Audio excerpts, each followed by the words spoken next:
You don't need everyone that you think you need. You're depending on too many people. You don't need all of your coworkers to support you. You don't have to have all your friends and family members cheering you on. The less you depend on people, the greater the anointing in your life. If you've ever been good to somebody who wasn't good back, if you've ever poured yourself into an individual, a company, a place or thing, and didn't get the results you expected. If you've ever had a moment in your life that you have measured yourself and come up short, this message is for you. If you've ever given your best to somebody and they act like it wasn't nothing at all, then this one is for you. Move on. Forget them. They are lying and they are untrustworthy, so move on. You got to see them for what they are. That person is not who you thought they were. So move on, and at the risk of sounding callous, get over it.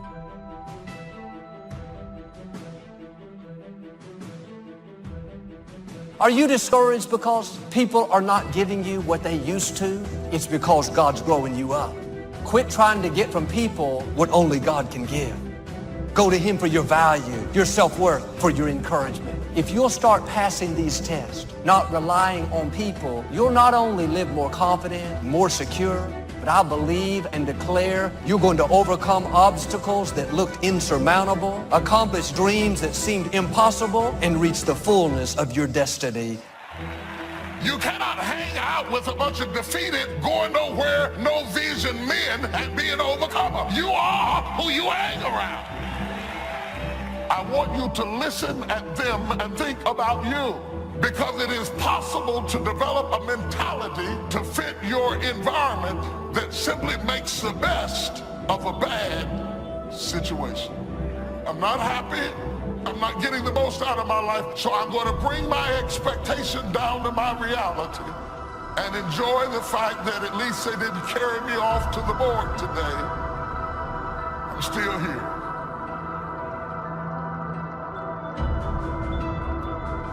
No one is such a real enemy as a false friend. The worst thing you can do when somebody hurts you, listen, the worst thing you can do is to harbor your hurt, because harbored hurt becomes burdened bitterness. Not most of the time, not a lot of the time, every single time. If somebody hurts you and you hold it in and you brood over it, harbored hurt becomes burdened bitterness.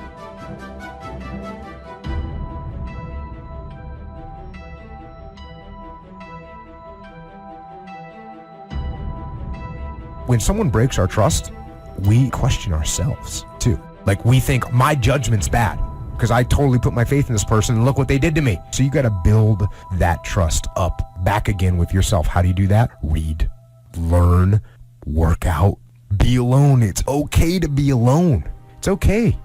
There's no big deal. Enjoy it. Do something productive and build that trust up in yourself. You know, look back at the situation, learn from it. You must be very intentional and deliberate. You're not going to wake up one day and find a law degree. You're going to have to work for it. And your problem is, you wake up on Monday and you might be strong, but by Wednesday, you're not intentional and deliberate. You are hoping that the best is going to happen to you, and the best never happens to you.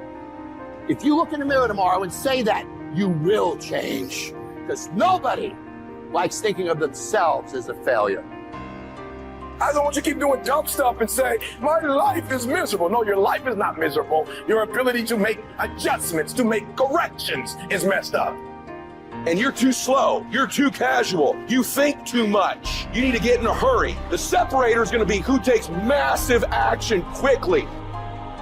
They print money. They don't print time. They don't print opportunities. You can lose money and get it back. You can't get time back. You can't get experiences back. Average people focus on money. The greats focus on time, because I can't get my time back. If for 10 years, if you didn't avoid doing what you knew you needed to do, what would you be like? What would happen if you just stopped wasting the opportunities that are in front of you? You'd be 10 times more efficient. You have no idea how efficient people get. If you want to make your dream become reality, The people that are running at their dreams know that it's possible that you can live your dream, that it's necessary, that you're relentless, that you have a plan of action, that you are creative. The people that are living their dream of finding winners to attach themselves to. The people that are living their dreams of a people that know that if it's going to happen, it's up to them. And they're resolving within themselves, it's not over until I win. The people that are running after their dream know they're going to have hard times. They keep on running because they're saying within themselves, I'm the one. No matter how bad it is or how bad it gets, I'm going to make it.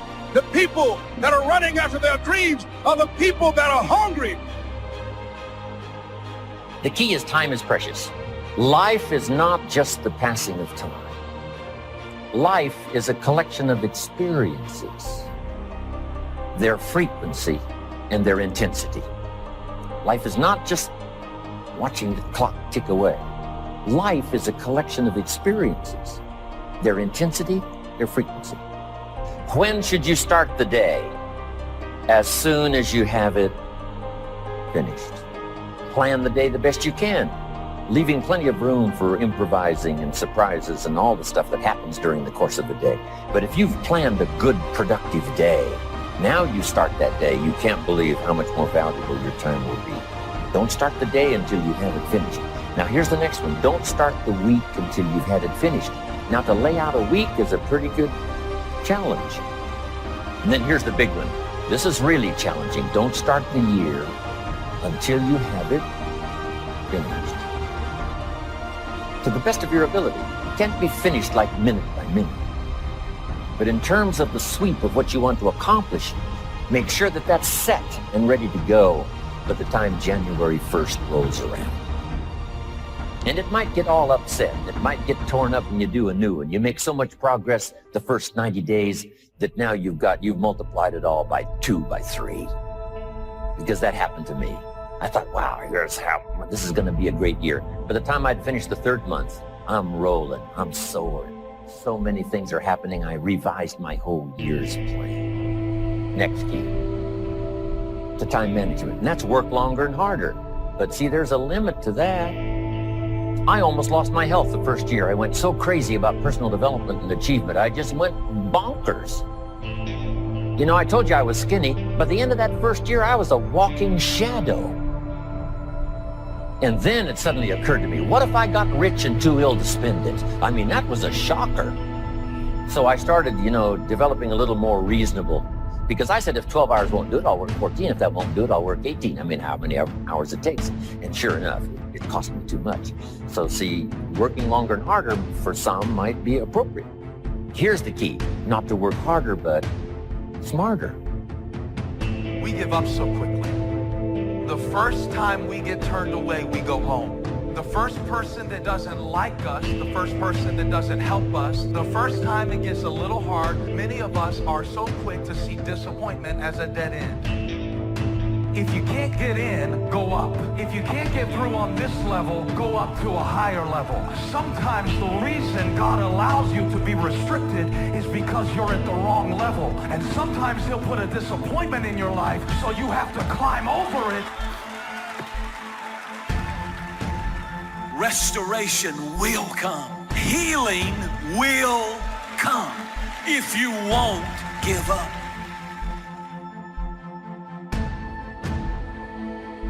Anytime trouble comes, anytime heartache comes, anytime disappointment hits their life, rather than face it and walk through it, they quit, they back down, and they waste their pain.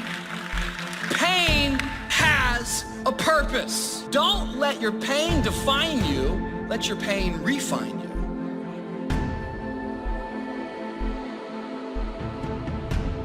Now, our job is not to be the person who exposes betrayers. Our job is to make sure that we stay resilient enough to know that betrayers are going to come and go, but we're going to walk by faith and not by sight. And we are going to forgive people. We are going to enjoy our life.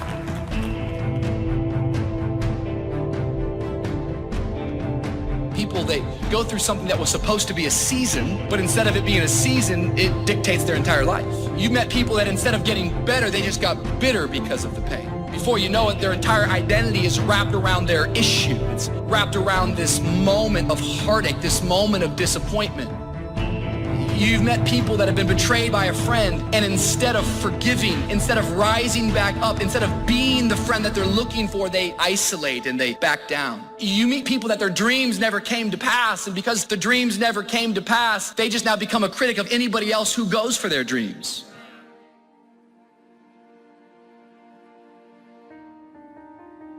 Stay on your path, stay positive, stay encouraged, keep praying. I want you to start praying specific prayers, and that way you're going to start witnessing God bless you specifically. Don't feel like you're being greedy or over the top. It's beautiful to recognize when you're blessed, but it's okay to start asking for blessings.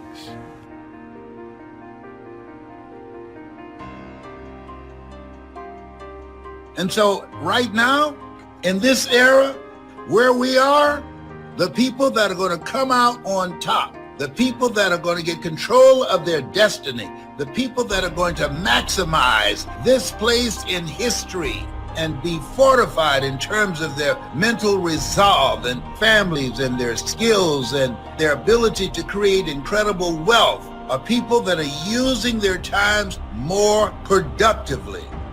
The people who take the time to learn something new every day. If you're not willing to learn, nobody can help you. If you're willing to learn, no one can stop you. 80% of the things we do are busy things that we do in an area that is not effective. The average person only spends 20% of their time doing the thing that they are really gifted at, created at, excited to do, and the rest of it is all the dumb stuff that we all have to do in order to survive. Wonder what would happen if we would go from doing 80% of things that are busy but not effective and 20% of the things that are really effective if we would switch those numbers around and only give 20% of our time to the things that we have to do and 80% of our time to the thing that we were created to do.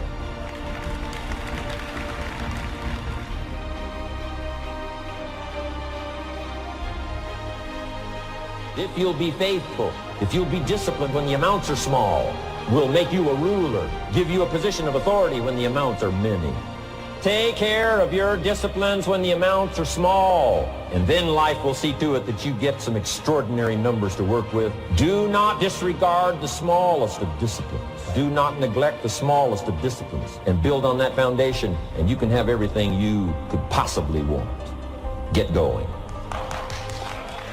Don't stop at where you are as if it were the destination, when in fact, in reality, it may be the transportation that brings you into that thing you were created to do.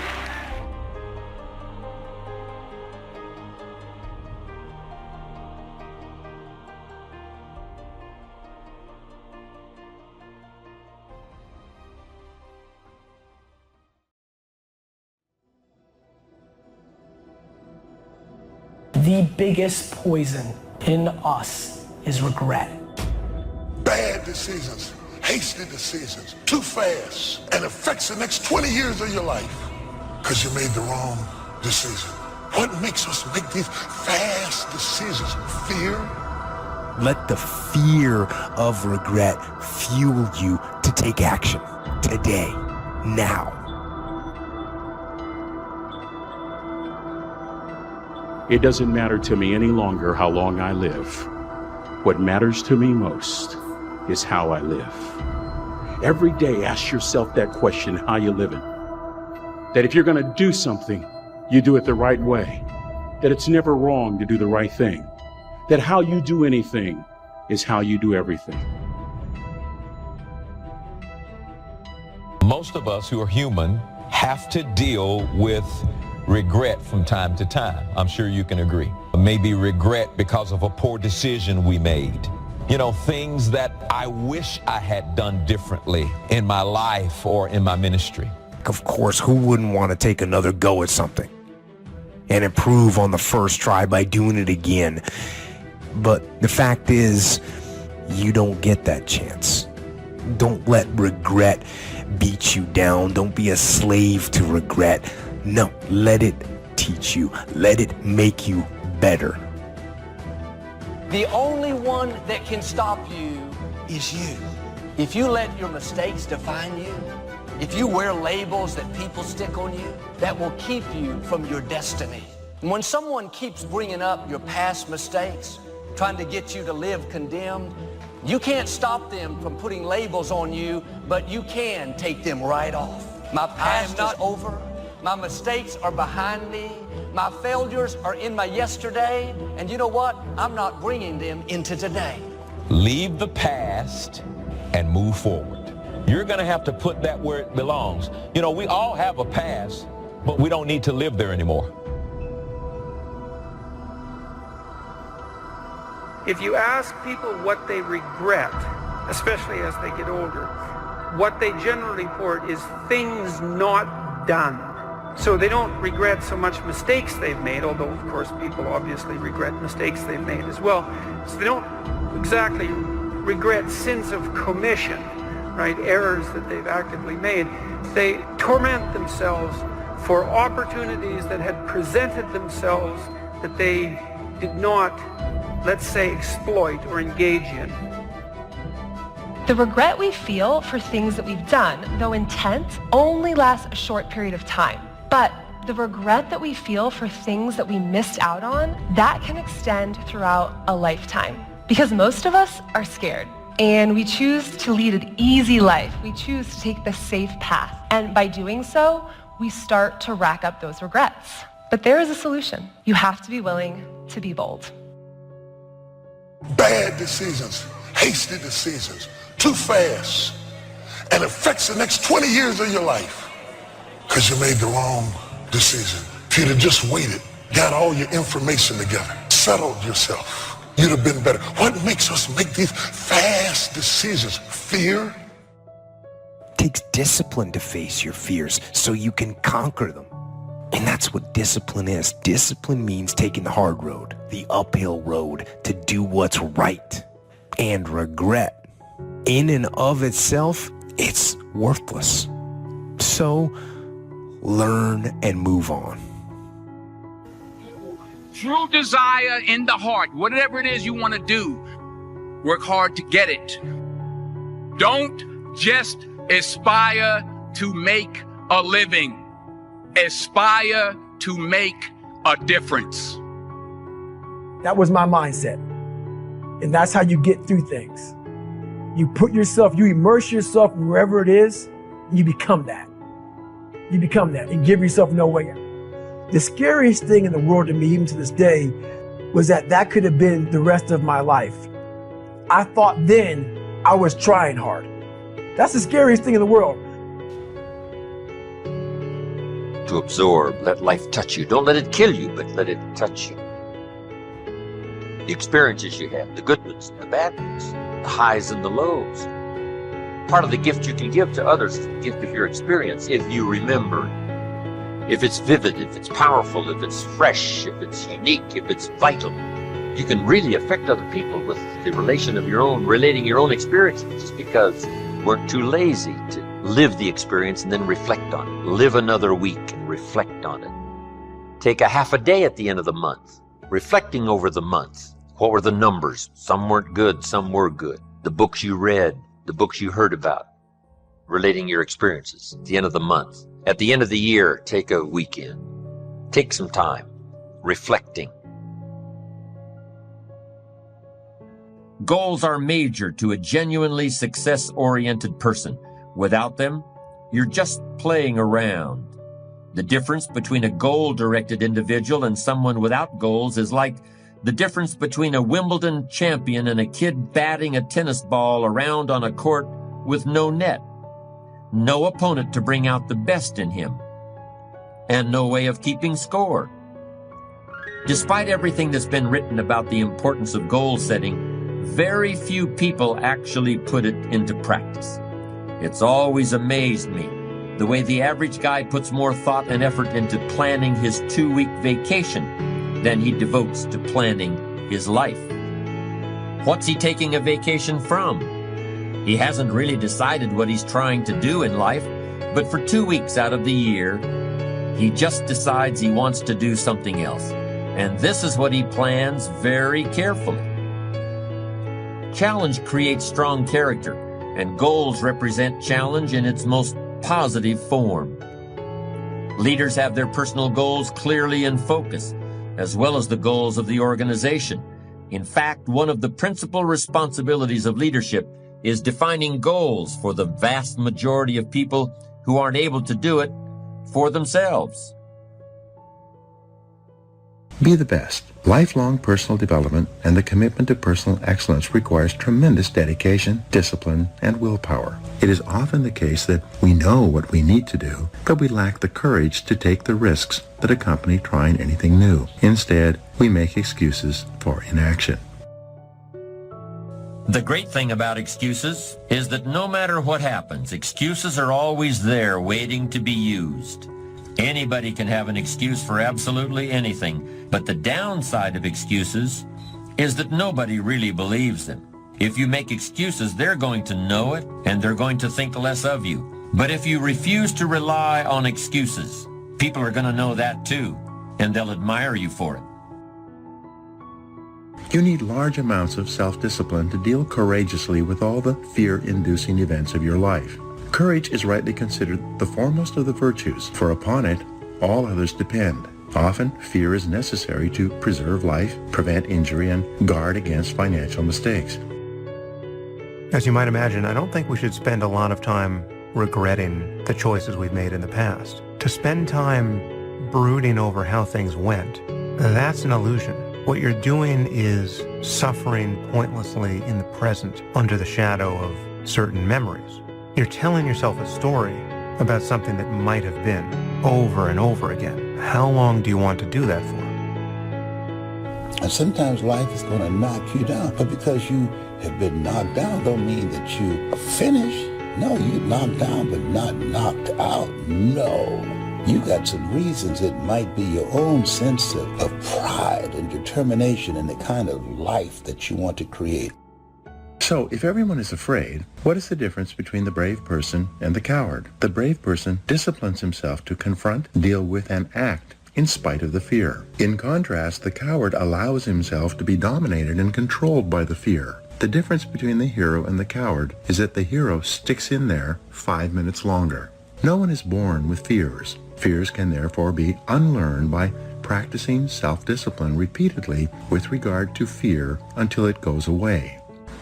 The most common fears that we experience, which often sabotage all hopes for success, are the fears of failure, poverty, and loss of money. These fears cause people to avoid risk of any kind and to reject opportunity when it's presented to them. Over the years, I've developed some ideas about effective goal setting, and I'd like to share those with you in a moment.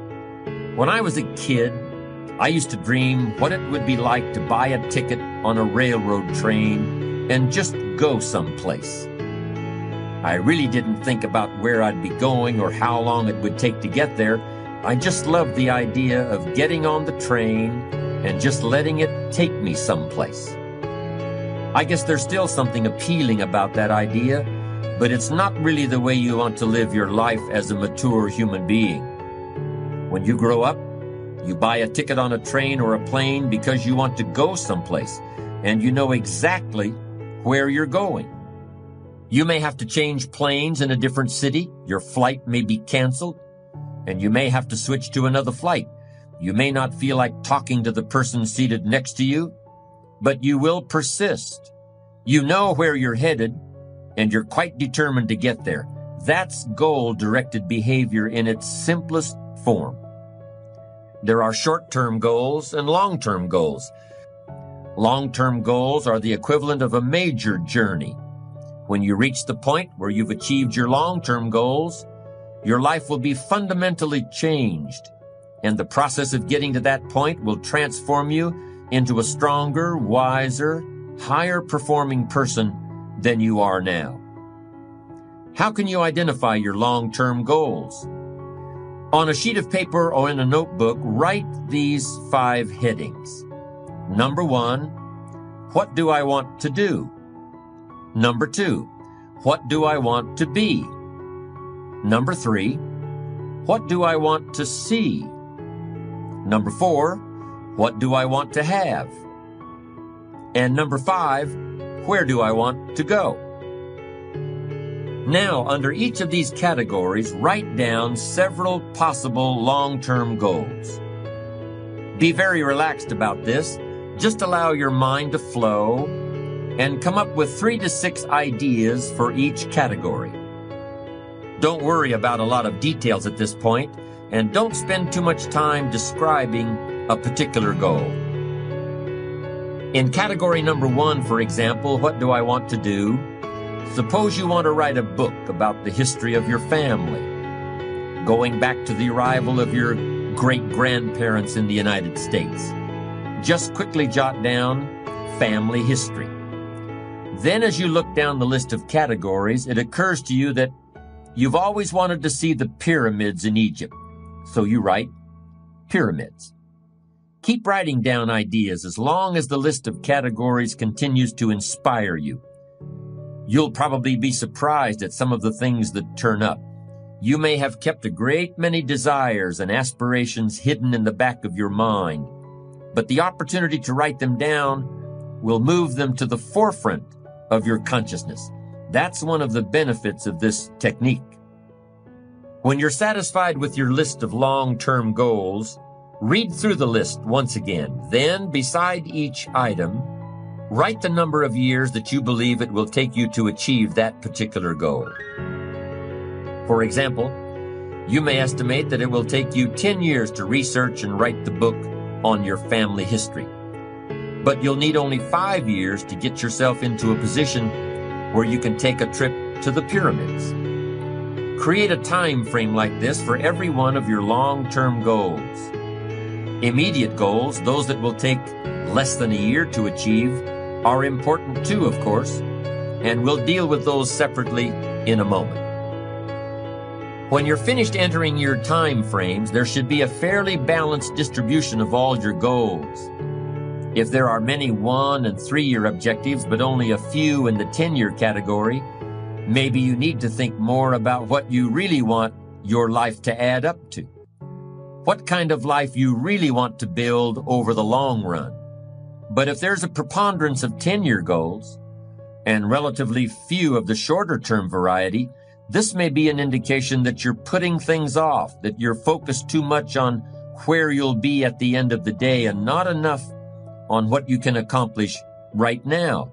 Keep working on your list, adding and subtracting goals with various time frames until you've created a more or less even distribution.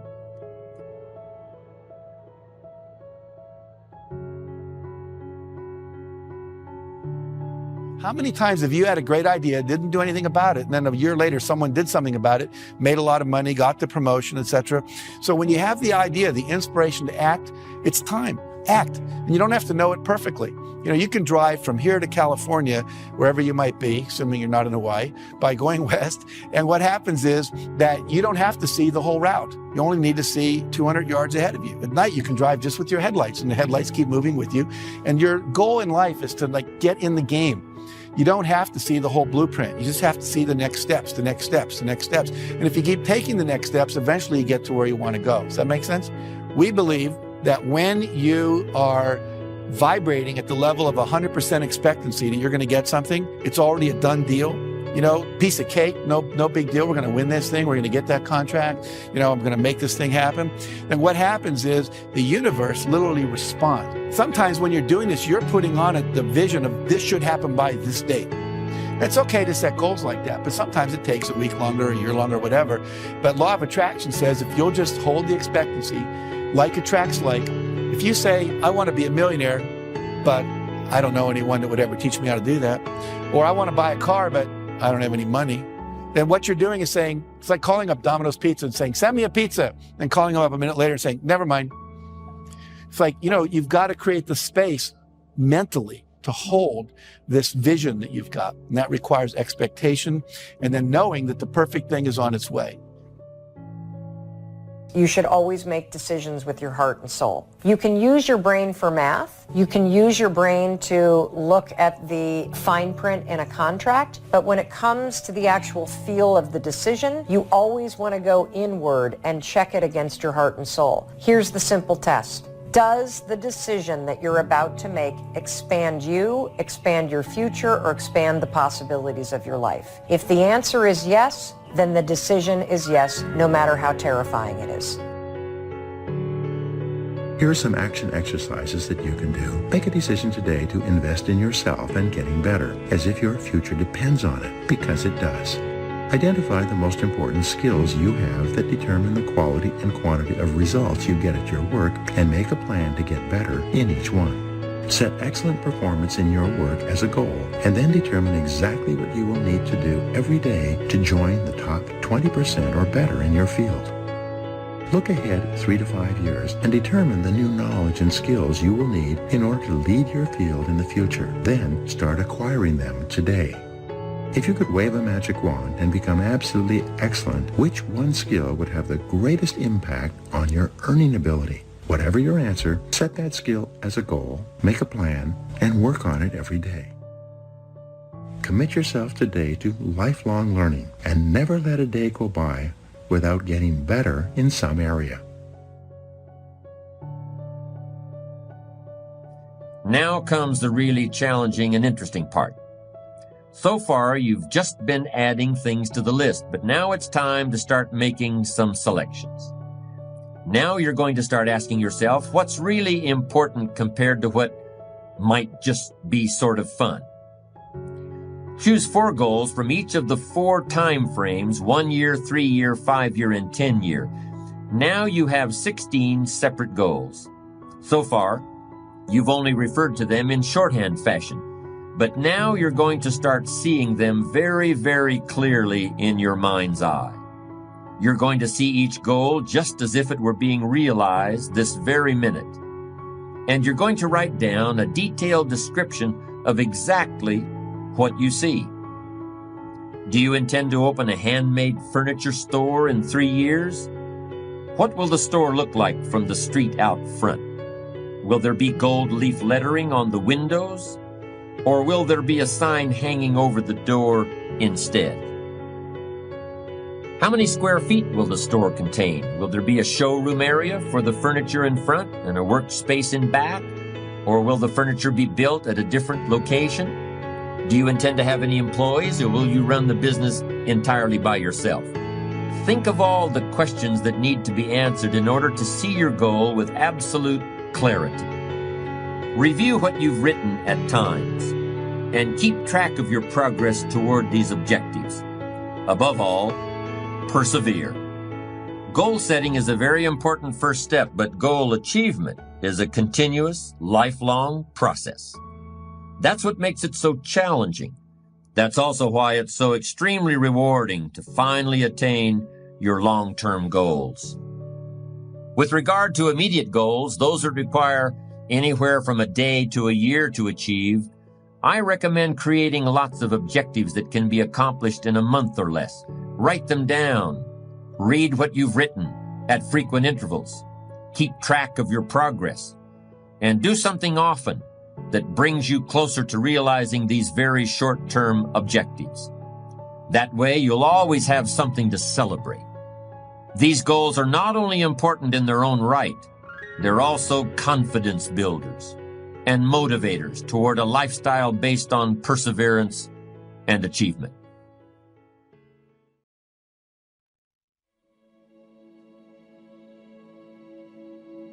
It takes courage to let things go. Things that hurt you, things that wounded you, things that made you bleed, things that where you suffered loss, promotions you didn't get, houses you lost, men who left, women who betrayed you. It takes courage to let it go. You have to have enough faith to believe that what is in front of you is greater than what was behind you.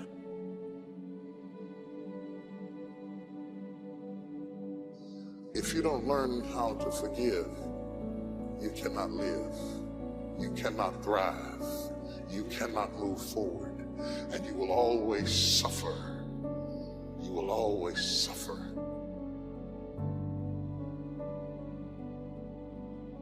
But if that thing is still living in your head, it's going to still be living in your life. If you're still bitter in your head, you're going to be bitter in your life. You got to determine, do you want to embrace your destiny, or do you want to flutter on the ground in your history? This is a decision only you can make. You will have to make a decision. If you want more in the second half of your life than what you had in the first half of your life, then you're going to have to let the first half go. Forgiveness is not for the other person. Forgiveness is for you. See, your unwillingness to forgive another person is like you sipping the poison, waiting on them to die. You can't sip the poison of unforgiveness and expect them to die. If you don't learn how to forgive, you cannot live. You cannot thrive. You cannot move forward. And you will always suffer. Forgive any relationship that you ever had that didn't work out. Forgive everybody else. Forgive everyone else in your life that has ever hurt you in any way. Every past childhood slight, every sibling, every person in your family, every person you ever worked for, every lousy boss or person who cheated you, lied to you, robbed you, and everything else, and so on. I mean, just let it go.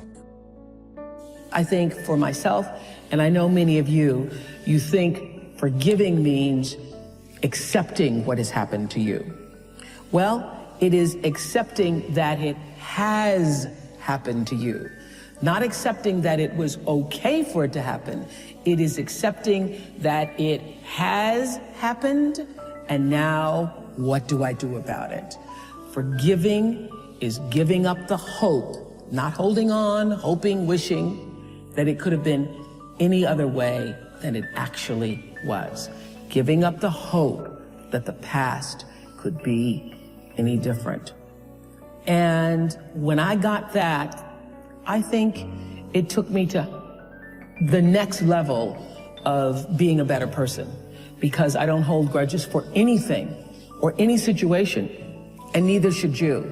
It's letting go so that the past does not hold you prisoner, does not hold you hostage. I cannot step into the future and still think in my past. I cannot let the rumors and the stain of what they said about me destroy my opportunity. Forgiveness of yourself and of others will release you from the prison of the past. Thoughts of bitterness cannot create joy. No matter how justified you feel you are, no matter what they did, if you insist on holding on to the past, then you will never be free. Forgiveness is a tricky and confusing concept for many people. There is a difference between forgiveness and acceptance. Forgiving someone does not mean that you condone their behavior. It really has nothing to do with the other person. The reality of true forgiveness lies in setting ourselves free from holding on to the pain. When you do not flow freely with life in the present moment, it usually means you are holding on to a past moment. Only in the present moment can you create your future. If you are holding on to the past, you cannot be in the present. It is only in this now moment that your thoughts and words are powerful. So you really don't want to waste your current thoughts to continue to create your future from the garbage of the past. You can't drive your car looking in the rearview mirror. If you keep looking in the rearview mirror, you're going to keep crashing your car. There's a reason why the rearview mirror is this big and the windshield is this big. The windshield is your future. It's where you're going. It's where you're headed. If you got someone who you feel has wronged you and you carrying that, that's like a cancer. And all it's doing is eating away at you.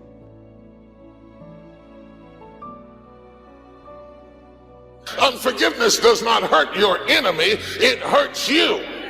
For you to be unforgiving is like you drinking poison and waiting on him to die. You know how many people I just let go so I could just go where God had for me? Look, man, if you got something that's been bothering you in your life, get past it. You cannot go into a new season if you're always looking back at the old. Quit putting energy into negative things of the past. The way to get past it is you have to starve it. Quit thinking about what you didn't get, how you can prove to them that they shouldn't have left you. If you will put that same energy into your destiny, expecting God's favor, then God will give you beauty for those ashes. You don't have to pay anybody back. God will be your vindicator. You cannot get well if you're always reopening the wounds. That's making it worse. You can never be free of bitterness as long as you continue to think unforgiving thoughts. How can you be happy in this moment if you continue to choose to think angry and resentful thoughts? Thoughts of bitterness cannot create joy.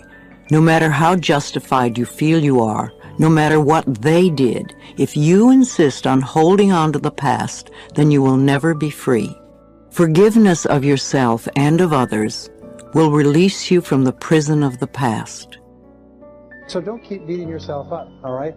Just let yourself go. Let yourself off the hook.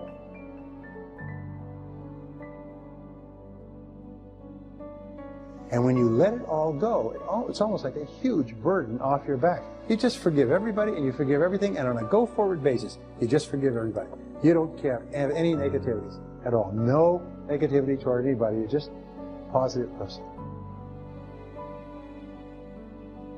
And if you'll do that, if you accept responsibility, like yourself, and forgive everyone else, you become a truly superior person.